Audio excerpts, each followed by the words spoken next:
السلام علیکم ورحمۃ اللہ وبرکاتہ۔ بسم اللہ الرحمن الرحیم، الصلاۃ والسلام علی رسولہ الکریم۔ جی الحمدللہ، آج پھر ہم ایک نئی مجلس کے ساتھ سیرت النبی صلی اللہ علیہ وآلہ وسلم کا جو سفر ہے وہ ہم نے شروع کیا، وہ اسے ہم کنٹینیو کر رہے ہیں، اور یہ اللہ کا احسان اور اس کی توفیق سے ہی ممکن ہے۔ اور اللہ سے دعا ہے کہ یا اللہ یہ عمل قبول فرما لینا، اس سے نہ تو کسی قسم کی کوئی مشہوری جو ہے وہ چاہیے، نہ کسی سے کوئی اس کا اجر چاہیے۔ ان اجری الا علی اللہ، میرا اجر تو صرف اللہ کے پاس ہے، مجھے اسی سے چاہیے۔ تو اللہ تعالیٰ سے دعا ہے کہ یا اللہ ریاکاری اور اس قسم کی خرافات سے بچا لینا، کیونکہ یہ بہت خطرناک معاملہ ہوتا ہے، سارے اعمال کھا جاتا ہے۔ بہرحال کل ہم نے ہجرت حبشہ دیکھا، ہجرت حبشہ سے واپسی کیسے ہوئی صحابہ کی، اس کے بعد دوسری ہجرت حبشہ ہوئی۔ جو دوسری ہجرت حبشہ ہے اس کو ہم تھوڑا تفصیل سے دیکھتے ہیں، کیونکہ اس میں چند چیزیں جاننے کے لیے ضروری ہیں۔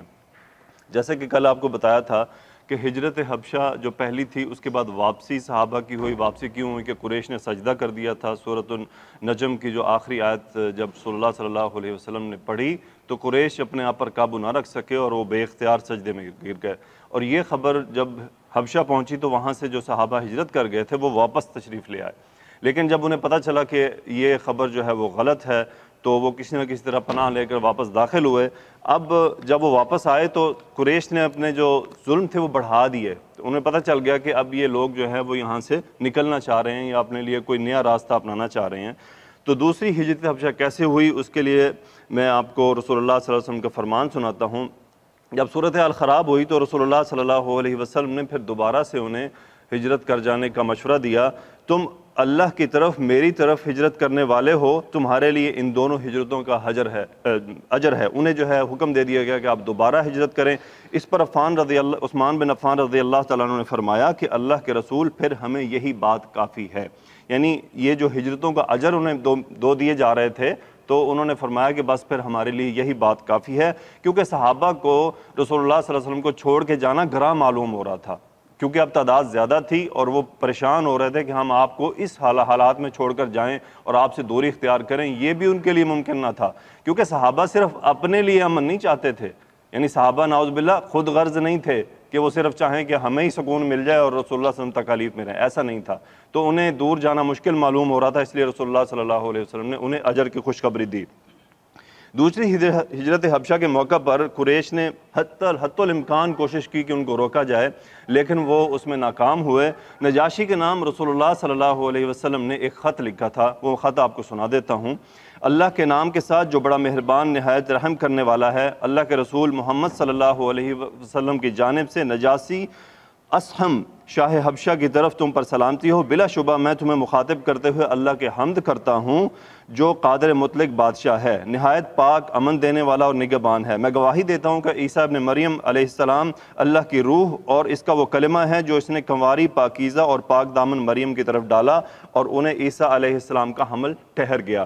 اللہ تعالیٰ نے ان میں اپنی طرف سے روح پھونک کر انہیں پیدا فرمایا، جس طرح اس نے آدم علیہ السلام کو اپنے ہاتھ سے پیدا فرمایا تھا اور اس میں اپنی طرف سے روح پھونکی تھی۔ بلا شبہ میں تمہیں اللہ کی طرف بلاتا ہوں جو اکیلا ہے، اس کا کوئی شریک نہیں، اور تمہیں اس کی اطاعت کی بنیاد پر دوستی کی دعوت دیتا ہوں۔ میں تمہیں دعوت دیتا ہوں کہ میری پیروی کرو، مجھ پر اور جو کچھ میرے پاس آیا ہے اس پر ایمان لاؤ۔ بلا شبہ میں اللہ کا رسول ہوں۔ میں نے اپنے چچا زاد جعفر اور اس کے ساتھ مسلمانوں کی جماعت تمہاری طرف روانہ کی ہے، جب وہ تمہارے پاس پہنچ جائیں تو تم انہیں اپنے ہاں ٹھہراؤ اور تکبر کو چھوڑ دو۔ بلا شبہ میں تمہیں اور تمہارے لشکر کو اللہ کی طرف بلاتا ہوں۔ میں تمہیں تبلیغ اور نصیحت کرتا ہوں، میری نصیحت قبول کرو، سلامتی ہو اس پر جو ہدایت کی پیروی کرے۔ تو یہ وہ خط تھا جو رسول اللہ صلی اللہ علیہ وآلہ وسلم نے جعفر بن ابی طالب رضی اللہ تعالیٰ عنہ کے ساتھ نجاشی کی طرف بھیجا۔ اب مہاجرین کی جو ہجرت ہوئی اس میں تقریباً 83 جو ہے وہ مرد تھے اور 19 کے قریب خواتین تھی، جیسے میں نے آپ سے کل تذکرہ کیا تھا، اس میں ان کے نام بھی ہیں۔ میں آپ کو واٹس ایپ گروپ میں اس خط کی تصویر بھی بھیج دوں گا جو رسول اللہ صلی اللہ علیہ وسلم کی طرف مکتوب ہے، یعنی آپ کی طرف سے لکھا گیا ہے، اس کے باقاعدہ تصویر موجود ہے وہ بھی، اور تمام جو راستے تھے ہجرت کے وہ کیسے تھے وہ بھی میں آپ کو واٹس ایپ گروپ میں انشاءاللہ پکچرز کی صورت میں شیئر کر دوں گا کہ نقشے کیا تھے، سفر کا کون سا راستہ اپنایا گیا تھا۔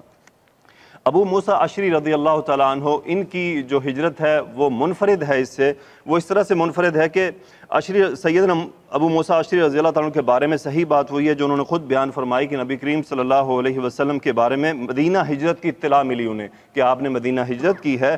اس وقت ہم یمن میں تھے اور میں اپنے دونوں بڑے بھائی ابو بردہ اور ابو رحم سمیت اپنی قوم کے لوگوں کے ساتھ نکل پڑا۔ ہم نبی کریم صلی اللہ علیہ وسلم کی طرف ہجرت کرنے جا رہے تھے۔ ہم کشتی میں سوار ہوئے تو تیز ہوا کی وجہ سے ہماری کشتی بہک گئی اور وہ نجاشی کے ملک حبشہ جا پہنچی۔ وہاں ہماری ملاقات جعفر بن ابی طالب رضی اللہ تعالیٰ عنہ اور دیگر صحابہ کرام سے ہوئی۔ جعفر رضی اللہ تعالیٰ عنہ نے ہم سے کہا کہ بلا شبہ نبی کریم صلی اللہ علیہ وسلم نے ہمیں یہاں بھیجا ہے اور یہاں رہنے کا حکم دیا ہے، تم بھی ہمارے ساتھ رہو۔ چنانچہ ہم انہی کے ساتھ ٹھہر گئے یہاں تک کہ موقع آ گیا کہ ہم نبی صلی اللہ علیہ وسلم کی طرف روانہ ہوئے۔ اور یہ کب روانہ ہوئے؟ خیبر جب فتح ہوا، یعنی کتنے وقت کے بعد، کتنا وقت جو ہے صحابہ حبشہ میں رہے، اور جب خیبر فتح ہو گیا تو پھر آپ تمام جو صحابہ تھے وہ مدینہ تشریف لے گئے رسول اللہ صلی اللہ علیہ وسلم کے پاس۔ اس کے بعد ایک اور روایت ہے جس میں ابوبکر صدیق رضی اللہ تعالیٰ عنہ کی بھی ہجرت کا تذکرہ ملتا ہے کہ آپ نے بھی ہجرت کے لیے اجازت مانگی تھی کیونکہ آپ پر بہت زیادہ زیادتی اور ظلم ہونے لگ گیا تھا، جس کے لیے آپ نے درخواست کی رسول اللہ صلی اللہ علیہ وسلم سے کہ آپ مجھے ہجرت کی اجازت دیں۔ انہوں نے رسول اللہ صلی اللہ علیہ وآلہ وسلم سے ہجرت کی اجازت طلب کی تو آپ نے انہیں اجازت مرحمت فرما دی۔ سیدنا ابوبکر رضی اللہ تعالیٰ عنہ دوسری ہجرت حبشہ کے موقع پر اپنے ماموں زاد حارث بن خالد کے ساتھ ہجرت کے لیے مکہ سے نکل پڑے۔ جب برق الغماد جو آج کل برق کا علاقہ ہے ابہا کے پاس ہے، تقریباً 600 میل کے فاصلے پر ہے مکہ سے، البرق کے نام سے آج کل یہ مشہور ہے، میں انشاءاللہ اس کا بھی نقشہ آپ کو شیئر کر دوں گا کہ ان کی ہجرت کس راستے پر تھی۔ یہ تقریباً 600 میل دور ہے، ساحل پر واقع ہے، تو وہاں ابن دغنہ سے ان کی ملاقات ہو گئی۔ ابن دغنہ بنو قارہ کا سردار تھا، یہ قبیلہ قریش کے خاندان بنو زہرہ کا حلیف تھا۔ ابو دغنہ نے ابو بکر صدیق رضی اللہ تعالیٰ عنہ سے پوچھا، ابن دغنہ نے، کہ آپ کہاں جا رہے ہیں؟ انہوں نے جواب دیا، مجھے میری قوم نے نکال دیا، اب چاہتا ہوں کہ سیاحت کروں اور اپنے رب کی عبادت کروں۔ اچھا، یہ سیاحت کرنے سے مراد یہ نہیں کہ وہ سیر سپاٹے پر نکل گئے، مطلب وہ ہجرت کے لیے حبشہ کی طرف رواں دواں تھے کہ وہ جو عدن کی جو ساحل ہے وہاں سے پہنچ کے تو حبشہ کی طرف ہجرت، یمن کے راستے ہجرت کر جائیں۔ ابو بکر رضی اللہ تعالیٰ عنہ بلا شبہ آپ جیسا انسان اب یہ ابن دغنہ جو ہے بول رہا ہے، اور دیکھیں وہ کن صفات کا اظہار کرے گا کہ آپ میں کون سی صفات ہیں کہ جس کی وجہ سے ایسا نہیں ہونا چاہیے تھا۔ آپ جیسا انسان اہل مکہ کے ظلم و ستم سے عاجز آ کر خود نکل سکتا ہے، نہ اسے نکالا جا سکتا ہے۔ آپ تو فقیروں اور محتاجوں کی مدد کرتے ہیں، ان کو کما کر دیتے ہیں، صلہ رحمی کرتے ہیں، مجبوروں کا بوجھ اٹھاتے ہیں، مہمانوں کی میزبانی کرتے ہیں، راہ حق میں پیش آنے والی مصیبتوں میں لوگوں کی مدد کرتے ہیں۔ میں آپ کو امان دیتا ہوں، آئیے واپس چلیے اور اپنے شہر رہ کر اپنے رب اللہ تبارک و تعالیٰ کی عبادت کیجیے۔ ابوبکر رضی اللہ تعالیٰ عنہ نے ان سے درخواست کی کہ میرا جو ماموں زاد ہے وہ بھی میرے ساتھ ہے، سیدنا حارث بن خالد، تو انہوں نے ان کی پناہ لینے سے انکار کر دیا کہ بھئی ان کو میں پناہ نہیں دیتا، آپ کو دیتا ہوں۔ تو سیدنا حارث رضی اللہ تعالیٰ نے فرمایا کہ ٹھیک ہے، میں اپنے راستے پر چلتا ہوں، میں حبشہ چلا جاتا ہوں، آپ ان کے ساتھ واپس چلے جائیے، مجھے اس سے کوئی اعتراض نہیں ہے۔ تو ابوبکر رضی اللہ تعالیٰ عنہ مکہ واپس تشریف لے آتے ہیں اور ابو دغنہ قریش کے پاس پہنچتا ہے، وہ اناؤنس کر دیتا ہے کہ یہ میری پناہ میں ہے۔ قریش ایک شرط لگاتے ہیں، وہ شرط یہ تھی کہ ان سے یہ کہیے کہ یہ جو نماز اور قرآن کی قرات کرتے ہیں یہ اپنے گھر کے اندر کیا کریں، یہ باہر نہ کیا کریں، اس سے ہمارے لوگوں میں فتنہ پھیلنے کا خدشہ ہے۔ یہ ان کے مطابق تھا۔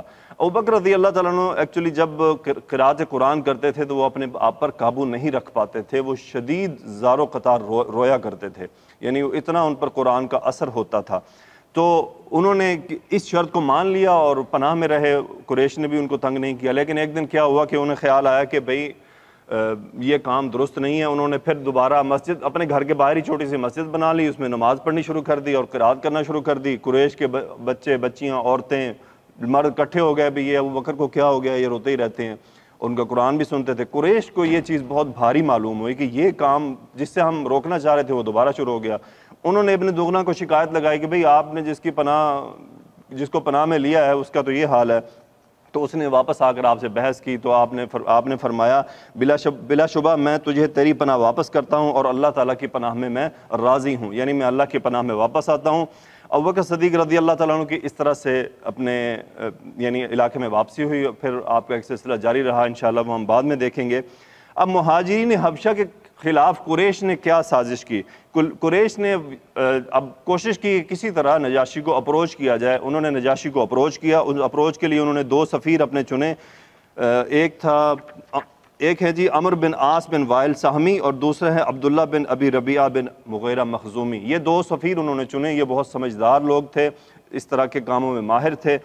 اب انہوں نے تحائف دیے کہ یہ تحائف لے جا کر کچھ رشوت کے طور پہ پیش کیا جائے. تحائف کیا تھے کہ مکہ سے جو سب سے بہترین چیز حبشہ جایا کرتی تھی وہ چمڑا ہوتا تھا. تو انہوں نے چمڑا اکٹھا کیا اور دیگر کچھ اور تحائف لے کر وہ حبشہ چلے گئے. انہوں نے پلاننگ یہ کی کہ سب سے پہلے ہم ان کے جو پادری ہیں, عام کتابوں میں ان کو بطریق لکھا جاتا ہے کہ پادریوں کو ہم جا کے پہلے تحفے دیں گے, ان کو اپنے جال میں پھنسائیں گے, ان کو اپنی بات پر لائیں گے اور پھر ان کے ذریعے ہم نجاشی کے دربار میں پہنچیں گے. تو انہوں نے ایسا ہی کیا, پہلے پادریوں شادریوں کو منا لیا, ان کو راضی کر لیا, ان کو تحفے دے دیے, پادری بھی ان کی باتوں میں آ گئے. تو اب یہ تمام معاملہ جو ہے نجاشی کے دربار میں پہنچ گیا. یہ دونوں وہاں پہنچتے ہیں. اب یہ کیا اپنا معاملہ وہاں پیش کرتے ہیں, میں آپ کو وہ سنا دیتا ہوں.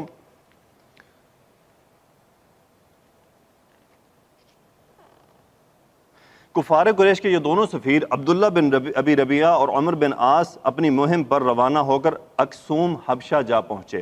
انہوں نے اپنے منصوبے کے مطابق شاہ حبشہ نجاشی سے گفتگو کرنے سے پہلے اس کے ہر پادری کو تحفہ پیش کیا اور کہا ہم میں کچھ اچھا یہ جو بات وہ ان سے کہہ رہے ہیں نا, یہی بات سیم ٹو سیم انہوں نے نجاشی کے سامنے کی. میں آپ کو وہ بات یہیں پہ مکمل کر رہا ہوں کہ ہم میں کچھ بے وقوف نوجوان وہ ہمارے ہاں سے نکل کر آپ کے وطن میں آ گئے ہیں. انہوں نے اپنی قوم کے دین سے علیحدگی اختیار کر لی ہے, وہ ہمارے ہاں اور یہ لوگ تمہارے دین میں بھی داخل نہیں ہو, یعنی انہوں نے اپنا دین بنا لیا اور وہ تمہارے دین میں بھی نہیں آئے ہیں, ان کا کوئی اپنا ہی دین ہے. یہ ایک نیا دین لے کر آئے ہیں جس سے ہم واقف نہیں, نہ ہی تم اس دین کو جانتے ہو. ہمیں ان کے قوم کے سرداروں نے ان کے بارے میں بات چیت کے لیے بادشاہ کے پاس بھیجا ہے تاکہ ہم ان کے بازیابی کے لیے انہیں ان کے قوم کے سرداروں کے حوالے کر دیں. بس جب ہم بادشاہ سے ان کے بارے میں بات چیت کریں تو تم بادشاہ کو مشورہ دینا کہ وہ انہیں ہمارے حوالے کر دے اور ان سے کوئی گفتگو نہ کرے. یعنی وہ بادشاہ ان مسلمانوں سے کوئی گفت و شنید نہ کرے, کیونکہ اس میں چانس موجود تھا کہ کوئی بادشاہ عادل تھا, یہ بات ان کو پتہ تھی کہ جب بات عدل پہ آئے گی تو مشکل ہو جائے گا.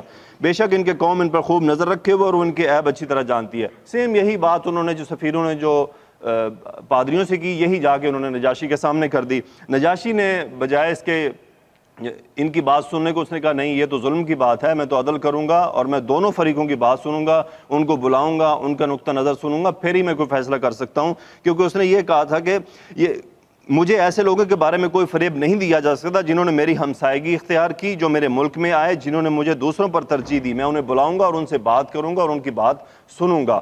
اچھا, مہاجرین کو طلب کر لیا گیا. اب مہاجرین میں حضرت جعفر بن ابی طالب رضی اللہ تعالیٰ عنہ جو ہیں وہ سپوکس مین تھے, انہوں نے لیڈ کرنا تھا, وہ یعنی انہوں نے ساری بات پیش کرنی تھی. مہاجرین نے آپس میں مشورہ یہ کیا کہ جو بھی بات ہوگی, کچھ بھی صورتحال ہو, ہم نجاشی کے سامنے بالکل حق اور سچ بیان کریں گے. یعنی ہم اس کی جو رہائش اس کے پاس حاصل کرنے کے لیے جھوٹ کا سہارا نہیں لیں گے, ہم بالکل صحیح بات کریں گے, باقی فیصلہ اللہ کا ہوگا, جو اللہ ان کے لیے چن لے گا. اب جعفر رضی اللہ تعالیٰ نے جو بیان کیا میں وہ آپ کے سامنے عین ویسے ہی سناتا ہوں جیسے انہوں نے کہا. اے بادشاہ, ہم لوگ جاہلیت میں مبتلا تھے. باتوں میں آپ نے غور کرنا ہے کیونکہ اس میں ہمارے لیے پیغامات ہیں کہ وہ کیا کام تھے جو انہوں نے جاہلیت میں تھے اور وہ انہوں نے چھوڑ دیے, اور وہ صرف انہوں نے نہیں چھوڑے, وہ ہم نے بھی چھوڑنے ہیں, ہم نے بھی ان سے دوری اختیار رکھنی ہے. ہم بتوں کی عبادت کرتے تھے, مردار کھاتے تھے, بدکاریاں کرتے تھے, قطع رحمی کرتے تھے اور ہمسایوں سے برا سلوک کرتے تھے. ہم میں سے طاقتور کمزور کو کھا رہا تھا. ہم اسی حالت میں تھے کہ اللہ تعالیٰ نے ہم میں سے ایک رسول محمد صلی اللہ علیہ وسلم کو مبعوث فرمایا. ہم ان کے عالی نسب, سچائی, ایمانت داری اور پاک دامنی سے خوب واقف ہیں. انہوں نے ہمیں اللہ کی طرف بلایا کہ ہم اللہ کو تنہا ایک مانیں, اس کی عبادت کریں, اور ہم اور ہمارے باپ دادا اللہ کے سوا جن پتھروں اور بتوں کو پوجتے تھے انہیں چھوڑ دیں. اللہ کے رسول نے ہمیں سچی بات کرنے, امانت ادا کرنے, صلہ رحمی کرنے, ہمسایوں کے ساتھ اچھے سلوک کرنے, حرام کاموں سے پرہیز اور خون ریزی سے گریز کا حکم دیا, بے حیائی کے کام کرنے, جھوٹ بولنے, یتیم کا مال کھانے اور پاک دامن عورتوں پر تہمت لگانے سے منع کیا. اب یہ آپ گن لیں کتنے کام ہیں جو آپ نے منع کیے, اور وہ اس وقت بتا رہے ہیں یہ کام آج بھی ہمارے لیے ویسے کے ویسے ہی ہیں, ہم نے بھی ان سے رکنا ہے. یہ وہ تمام کام ہیں جو اخلاق سے تعلق رکھتے ہیں. آپ نے ہمیں حکم دیا کہ ہم صرف ایک اللہ کی عبادت کریں اور اس کے ساتھ کسی چیز کو شریک نہ ٹھہرائیں. آپ نے ہمیں نماز, روزے اور زکوٰۃ کا حکم دیا. اس موقع پر جعفر رضی اللہ تعالیٰ عنہ نے اسلام کے امور گنوائے. پھر نجاشی سے کہا ہم نے اللہ کے رسول صلی اللہ علیہ وسلم کی تصدیق کی, ان پر ایمان لائے اور جو وہ لائے تھے. ہم نے اس میں ان کی پیروی کی، ہم نے ایک اللہ کی عبادت کی اور اس کے ساتھ کسی کو شریک نہیں ٹھہرایا، جس چیز کو اللہ نے ہم پر حرام کر دیا ہم نے اسے حرام جانا، اور جسے ہمارے لیے حلال کیا ہم نے اسے حلال مانا۔ ہمارے اس طرز عمل کی پاداش میں ہماری قوم نے ہم پر ظلم کیا ہے، ہمیں سخت سزائیں دی ہیں، ہمارے دین کے بارے میں فتنے میں مبتلا کیا تاکہ وہ ہمیں اللہ کی عبادت سے ہٹائیں اور دوبارہ بتوں کی پرست پر لگا دیں، اور ہم ناپاک چیزوں میں جنہیں حلال سمجھتے تھے انہیں دوبارہ حلال سمجھنے لگے۔ یعنی یہ چاہتے ہیں کہ ہم دوبارہ واپس اپنی اسی زندگی میں لوٹ آئیں۔ جب انہوں نے ہمیں مجبور کیا، ہم پر ظلم کیا، ہم مشقت میں ڈالے گئے اور ہمارے دین کے درمیان حائل ہو گئے، تو اے بادشاہ ہم آپ کے ملک میں آ گئے اور ہم نے اوروں پر آپ کو ترجیح دی، آپ کی امان میں رہنا پسند کیا اور یہ امید رکھی کہ آپ کے ہاں ہم پر ظلم نہیں کیا جائے گا۔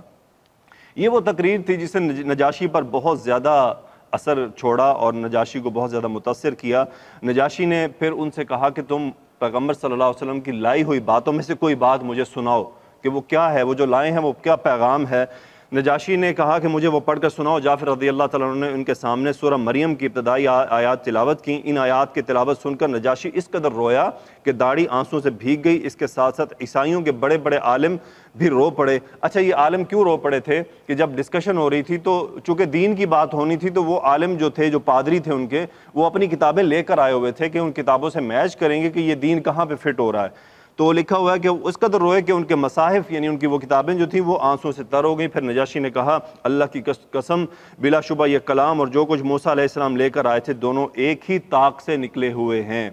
قریش کے سفیروں کو نجاشی نے کیا جواب دیا؟ تم دونوں چلے جاؤ، اللہ کی قسم میں ان لوگوں کو تمہارے حوالے کبھی نہیں کروں گا، مجھ سے کوئی چال نہیں چلی جا سکتی۔ اچھا، اب ہوا یہ کہ سفیر دونوں مایوس ہو گئے، یہ سلسلہ کیا بنا؟ پھر ان دونوں نے آپس میں مشورہ کیا کہ نہیں، ہم ایک اور بات نجاشی کے سامنے رکھتے ہیں۔ وہ کیا انہوں نے رکھنی تھی کہ نجاشی سے پوچھیں کہ یہ جو مسلمان ہیں یہ عیسیٰ علیہ السلام کے بارے میں کیا رائے رکھتے ہیں۔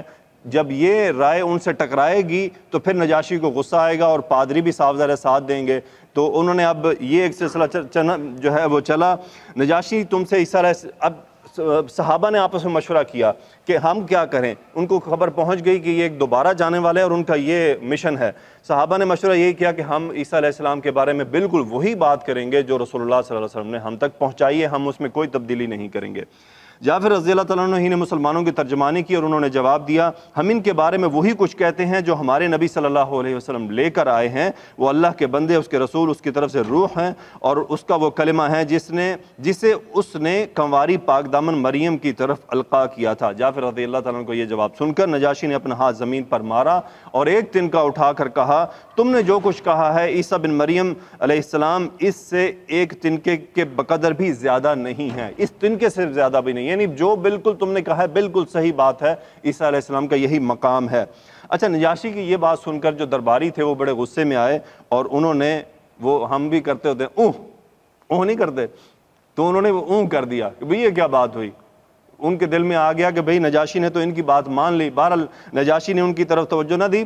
اس کا اثر آگے ایک واقعے میں آئے گا، ابھی میں آپ کو اس کے بعد سناؤں گا فوراً، کہ ان پادریوں نے پھر نجاشی کے ساتھ کیا کیا اور پھر نجاشی کے ساتھ کیا ہوا، وہ بھی چھوٹا سا ایک مختصر واقعہ میں آپ کو سناؤں گا۔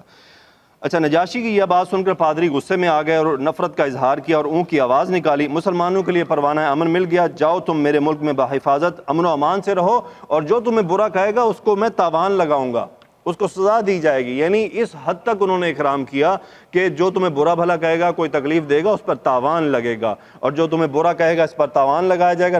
نجاشی نے نہایت تاکید سے یہ بات 3 بار دہرائی، یعنی تاکہ اچھی طرح بات واضح ہو جائے۔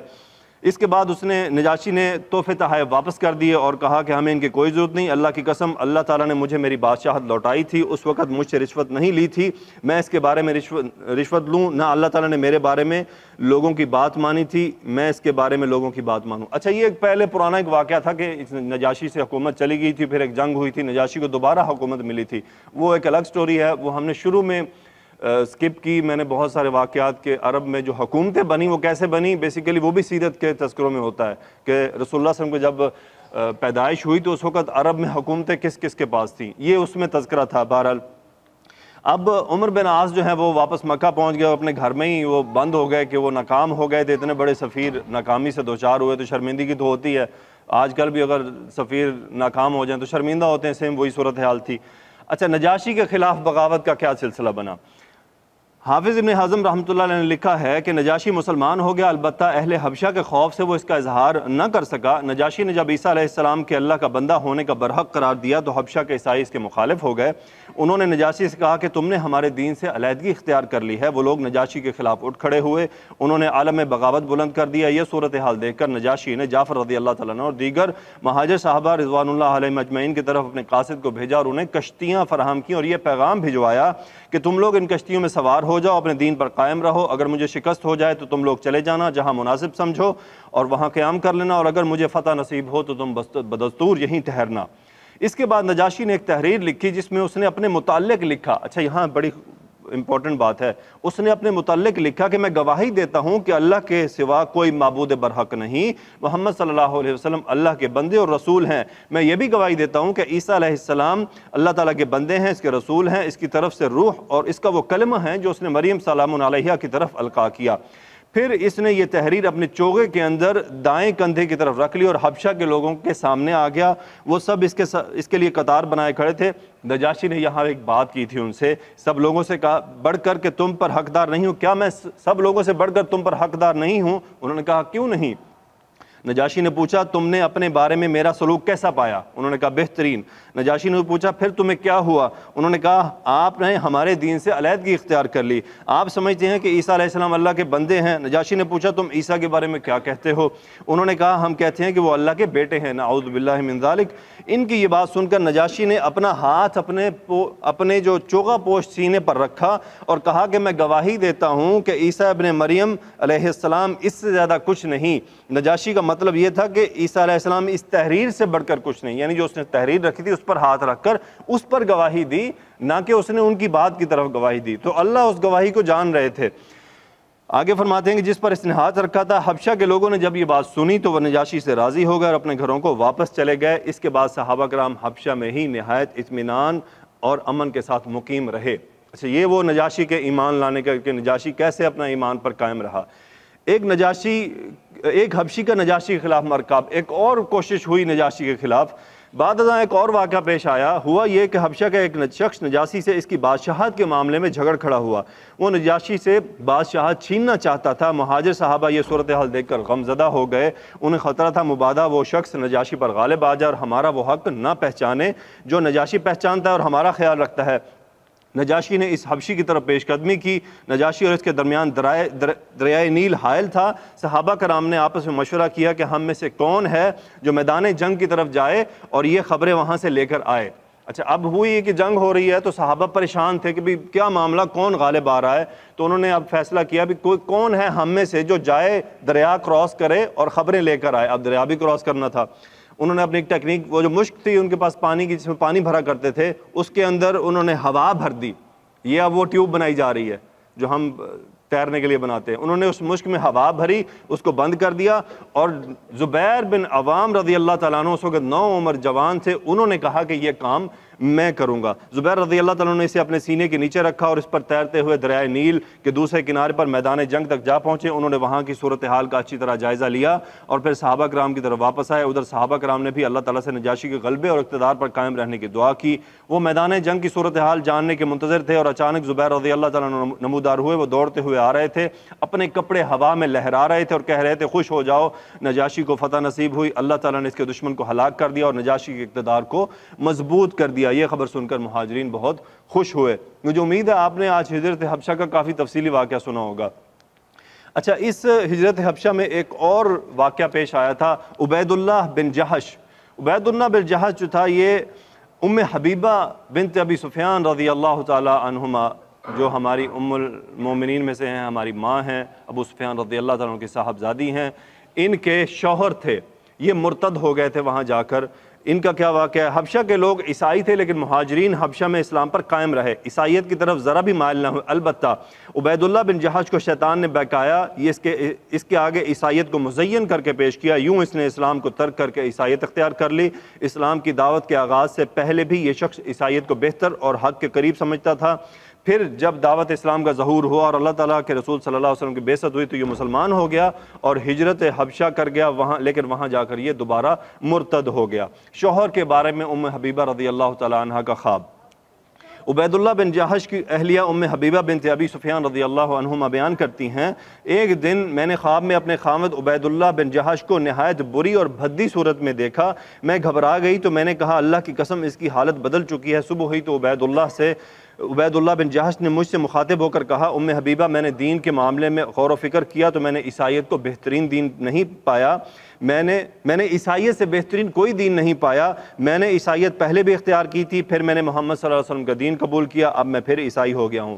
ام حبیبہ فرماتی ہیں کہ میں نے اس سے کہا اللہ کی قسم یہ فعل تمہارے لیے بہتر نہیں ہے، میں نے اسے اپنے خواب سے بھی آگاہ کیا لیکن اس نے کوئی توجہ نہ دی، وہ شراب کے نشے میں مست ہو گیا حتیٰ کہ اسے عیسائیت ہی کی حالت میں موت آ گئی۔ عبید اللہ بن جہش کی مرتد ہو جانے کی وجہ سے ام حبیبہ رضی اللہ تعالیٰ عنہ اس سے علیحدہ ہو گئیں اور اسلام پر پوری مضبوطی سے ثابت قدم رہیں۔ بعد ازاں 7 ہجری میں نبی صلی اللہ علیہ وسلم نے ان سے نکاح کر لیا، اسی طرح ام المومنین بننے کا اعزاز بھی انہیں نصیب ہوا۔ یہ تو ہجرت حبشہ کا ایک مکمل واقعہ تھا۔ اب آپ دیکھیں اس میں صحابہ نے اس ظلم کی وجہ سے، اس پریشانی کی وجہ سے ہجرت کی، دوبارہ ہجرت کی، کس قدر ان کو پریشانیوں کا سامنا کرنا پڑا، لیکن اللہ نے انہیں ایک امن کی جگہ دے دی جہاں وہ اپنے رب کو یاد کر سکیں، رب کی اچھی طرح عبادت کر سکیں، سکون سے عبادت کر سکیں۔ دیکھیں بہت بڑی نعمت ہے امن ہونا، یعنی امن ہو جانا، کسی ملک میں ہمیں امن مل جانا جہاں ہم آزادی سے عبادت کر سکیں، اللہ کے احکام بجا لا سکیں، اللہ کی عبادت میں کوئی کمی نہ رکھیں، کوئی رکاوٹ نہ ہو، یہ بہت بڑا جو ہے وہ سکون ہے۔ اب یہی ہجرت حبشہ سے یہ بھی میسج ملتا ہے کہ وہ صحابہ وہاں جا کر اللہ کی عبادت میں مشغول ہو گئے اور اپنے آپ کو انہوں نے وہاں میں سکون میں پایا۔ تو اللہ کا احسان ہے ہمیں یہاں پہ بھی امن حاصل ہے، اور اللہ کا احسان ہے پاکستان میں بھی ہمیں کوئی مشکلات نہیں ہیں۔ اللہ سے دعا ہے کہ یا اللہ آگے آنے والے حالات میں بھی ہمارے ملک میں اسلام کو اسی طرح قائم رکھنا کہ اللہ تعالی ہمارے اس ملک میں اسلام کی حفاظت فرمائے، کیونکہ حالات تھوڑے سے مختلف نظر آ رہے ہیں۔ اللہ تعالیٰ سے دعا ہے کہ یا اللہ خیریت کا معاملہ فرمانا، اور ہمارے جو بھائی کشمیر میں، فلسطین میں، انڈیا میں اس قسم کے مشکلات کا شکار رہتے ہیں، اللہ ان کی مدد فرمائے، ان کے لیے وہاں آسانی اور امن عطا فرمائے، اور ہمارے ملک میں بھی امن عطا فرمائے۔ اللہ تعالیٰ ہمارے ملک کو بھی سازشوں سے بچائے۔ انشاءاللہ کل ہم رسول اللہ صلی اللہ علیہ وسلم پر ڈھائے جانے والے مظالم کو پڑھیں گے، اور حضرت حمزہ رضی اللہ تعالیٰ عنہ کا جو ایمان لانا ہے اس کا واقعہ بھی کل ہم سنیں گے، اور کل یقینی طور پہ رسول اللہ صلی اللہ علیہ وسلم کے جو واقعات ہیں جو ان پر ظلم ہوئے تھے وہ بہت دردناک ہیں۔ تو انشاءاللہ میں کوشش کروں گا کہ ان کو آپ سے شیئر کر پاؤں، چند جو ان میں سے بہت زیادہ اہمیت کے تعلق رکھتے ہیں۔